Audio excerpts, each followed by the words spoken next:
Հարգելի գործընկերներ, քաղաքացիական պայմանագիր կուսակցությունը 2021 թվականի արտահերթ խորհրդարանական ընտրություններում ստացել է Հայաստանի եւ Արցախի համար խաղաղ զարգացման դարաշրջան բացելու մանդատ։ Մանդատը ստացել է Հայաստանի Հանրապետության քաղաքացիներից։ Այդ մանդատը ենթադրում է մեր երկրի շուրջ բարենպաստ միջավայրի ձևավորում, տարածաշրջանային կոմունիկացիաների բացում, տարածաշրջանային կայունության ու տևական խաղաղության հաստատում։ Խորհրդարանական արտահերթ ընտրություններից հետո սակայն տեղի ունեցավ եւ տեղի է ունենում այն, ինչ մենք կանխատեսում էինք, ասելով, որ մեծ է հավանականությունը, որ Ադրբեջանը ի հեճուկս միջազգային ասպարեզներում արվող խաղաղասիրական հայտարարությունների ամեն ինչ անելու է խաղաղությունը տարածաշրջանում խոչընդոտելու համար եւ սա անելու է մի մարտավարությամբ, որը նույնպես կանխատեսելի է, ցույց տալով, թե Հայաստանը կամ Արցախը իբր դեմ են խաղաղությանը, դեմ են սահմանազատման եւ սահմանագծման գործընթացներին եւ այս ֆոնին ագրեսիվ քաղաքականություն կառուցելու կեղծ հիմնավորումները ստեղծելու, ինչի դրսևորումները մենք տեսնում ենք նաեւ վերջին օրերին,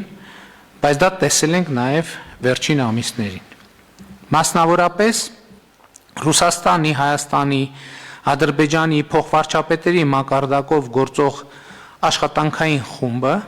բավականին կառուցողական եւ արդյունավետ աշխատանք է իրականացնում տարածաշրջանային կոմունիկացիաների բացման վերաբերյալ եւ Ադրբեջանի անհասկանալի հայտարարությունները այսպես կոչված Զանգեզուրի միջանցքի մասին որևէ կապ չունեն աշխատանքային խմբի կատարած աշխատանքի եւ որ առավել կարեւոր է հունվարի 11-ի Մոսկվայի եռակողմ հայտարարության բովանդակության հետ, որը բացահայտում է, թե ինչ է նշանակում եւ ինչպես պետք է իրագործվի նոյեմբերի 9-ի եռակողմ հայտարարության 9-րդ կետը։ Իմ մեկնաբանությունը միանշանակ է։ Ադրբեջանը միջանցքի մասին հայտարարություններ անում է եռակողմ աշխատանքային խմբի գործունեությունը խաթարելու եւ տարածաշրջանային կոմունիկացիաների բացում թույլ չտալու համար։ Ինչու՞, որովհետեւ Ադրբեջանի նպատակն է շարունակել Հայաստանի շրջափակման շուրջ 30-ամյա գործընթացը քաղաքականությունը։ Բայց մենք առանց սեթևեթելու շարունակելու ենք աշխատանքը եռակողմ աշխատանքային խմբում Հայաստանի շրջափակումը ճեղքելու ուղղությամբ եւ ռուսաստանցի մեր գործընկերների, միջազգային մեր գործընկերների աջակցությամբ հասնելու ենք տարածաշրջանային կոմունիկացիաների բացմանը, այսինքն Հայաստանի Հանրապետության ապաշրջափակմանը։ Հաջորդը Ադրբեջանը փորձում է ներկայացնել, թե Հայաստանը դեմ է եւ խոչընդոտում է սահմանազատման եւ սահմանագծման աշխատանքներին։ Իրականությունը ուղիղ հակառակն է, այդ Ադրբեջանն է դեմ սահմանազատման եւ սահմանագծման աշխատանքներին,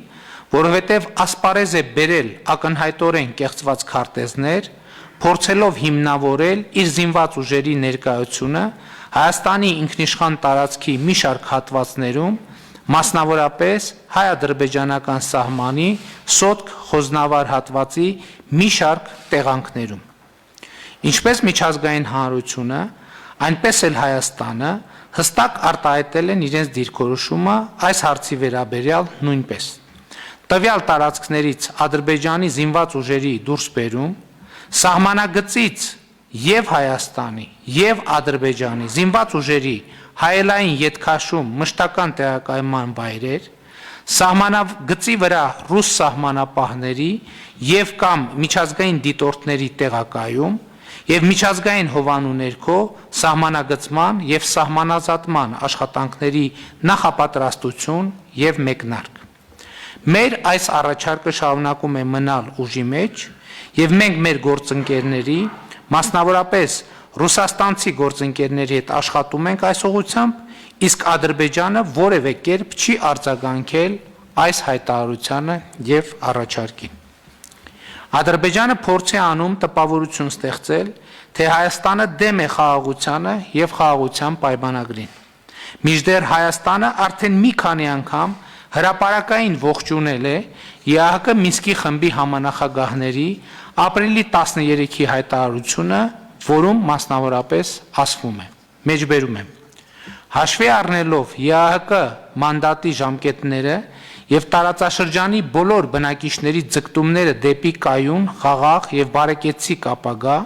համանախագահները շեշտում են, որ հատուկ ուշադրություն պետք է դարձնել վերջնական, համապարփակ եւ կայուն կարգավորման ձեռքբերմանը կողմերին լավ հայտնի սկզբունքների հիման վրա։ Այս առումով նրանք կոչ են անում կողմերին առաջին իսկ հնարավորության դեպքում վերսկսել բարձր մակարդակի քաղաքական երկխոսությունը համանախագահների հովանու ներքո։ Համանախագահները կրկնում են ուղղակի երկկողմ խորհրդատվություններ կազմակերպելու իրենց առաջարկը, որպեսզի կողմերը համատեղ վերանայեն եւ համաձայնեցնեն իրենց առաջնահերթությունները ներկայացնող կառուցվածքային օրակարգը առանց նախապայմանների։ Մեջբերման ավարտ։ Ուզում եմ հիշեցնել, որ կողմերին լավ հայտնի սկզբունքները, որոնց մասին խոսվում է այս հայտարարության մեջ եւ որոնք դրված են Ղարաբաղյան հակամարտության կարգավորման հիմքում, երեքն են. ժողովուրդների ինքնորոշում, ուժի կամ ուժի սպառնալիքի կիրառման բացառում եւ տարածքային ամբողջականություն։ Համանախագահների այս հայտարարությունը այսպիսով ոչ այլ ինչ է, քան տարածաշրջանում խաղաղության հաստատման ճանապարհային քարտեզի առաջարկ, եւ Հայաստանը, կրկնում եմ, ողջունել է այս հայտարարությունը եւ դրական է արձագանքել դրանում նշված դրույթներին եւ ուզում եմ եւս մեկ անգամ պաշտոնապես հայտարարել, որ Հայաստանը պատրաստ է Ղարաբաղյան խաղաղ կարգավորման գործընթացի վերսկսմանը համանախագահների հայտարարության մեջ նշված ֆորմատով եւ բովանդակությամբ։ Եվ կարծում եմ, որ Ադրբեջանի ղեկավարությունը լավ կանի ապակառուցողական գործողությունների եւ հայտարարությունների փոխարեն անսա միջնորդների հորդորներին եւ նույնպես հստակ դիրքորոշում հայտնի համանախագահների հայտարարության վերաբերյալ։ Հստակ է, որ մենք նախանձախնդիր հետապնդելու ենք Արցախի ժողովրդի ինքնորոշման իրավունքի իրականացմանը։ Հարգելի գործընկերներ, եթե այս ամենին ավելացնում ենք Ադրբեջանի սադրիչ, Հայաստանի տարածքային ամբողջականությանը սպառնացող հայտարարությունները, ակնհայտ է դառնում, թե ով, որ երկիրն է խոչընդոտում տարածաշրջանային կայունության եւ խաղաղության հաստատմանը։ Եթե մենք ուշադիր դիտարկենք Ադրբեջանի գործողություններն ու հայտարարությունները, կտեսնենք, որ այդ երկիրը տարածքային նկրտումներ ունի իր հարևանների մեծամասնության նկատմամբ, եւ սա մեր տարածաշրջանային կայունությունն ու խաղաղությունը կասկածի տակ դնող հիմնական գործոնն է։ Անկախ ամեն ինչից, Հայաստանը բոլոր հնարավոր եւ անհնար միջոցներով պաշտպանելու է իր ինքնաիշխանությունը եւ տարածքային ամբողջականությունը, ներառյալ հայ-ռուսական միացյալ զորախմբի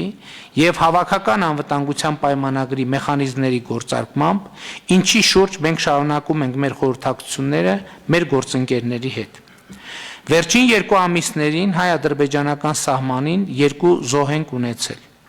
Ցավակցություն հայտնելով զոհերի հարազատներին եւ մերձավորներին,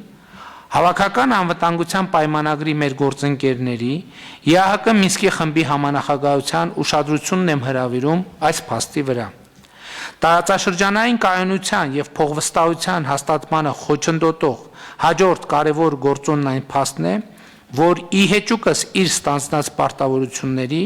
Ադրբեջանը մինչև օրս չի վերադարձրել մեր ռազմագերիներին։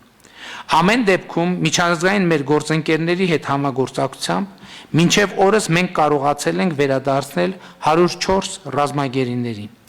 Մենք շարունակելու ենք աշխատել մեր բոլոր ռազմագերիների վերադարձի ուղղությամբ Ղարաբաղի հարցի համապարփակ կարգավորման, սահմանների սահմանազատման եւ սահմանագծման աշխատանքները տարածաշրջանային կոմունիկացիաների բացումը եղել են, կան եւ լինելու են մեր առաջնահերթությունների շարքում։ Ադրբեջանն այս ապակառուցողական գործողություններով ոչ միայն խախտում է նոյեմբերի 9-ի հայտարարությունը, այլ նաև փորձում է խաթարել հունվարի 11-ի եռակողմ հայտարարությամբ ամրագրված տարածաշրջանային ենթակառուցվածքների ապաշրջափակման գործընթացը, ինչպես նաև ԵԱՀԿ Մինսկի խմբի համանախագահների ապրիլի 13-ի հայտարարությամբ նախատեսված խաղաղ բանակցությունները և տարածաշրջանային կայունությունը ընդհանրապես։ Ադրբեջանի նման գործողությունները մարտահրավեր են միջազգային իրավունքին և բոլոր այն ուժերին, որոնք շահագրգռված են տարածաշրջանային կայունության և խաղաղության հաստատմամբ, և մենք շարունակելու ենք մեր խորհրդակցությունները և համագործակցությունը այդ ուժերի հետ, և ընդգծում եմ մեր առանցքային նպատակը իրականացնել և իրացնել ժողովրդից ստացած մեր մանդատը, այն է Հայաստանի Հանրապետության հայ ժողովրդի համար խաղաղ զարգացման դարաշրջան բացելու ուղղությամբ և մենք հետևողականորեն շարժվելու ենք հենց այդ ուղղությամբ այս մանդատը իրացնելու նպատակով։ Հարգելի գործընկերներ, այսքանը որպես նախաբան, այժմ ես առաջարկում եմ անցնել մեր նիստի օրակարգին։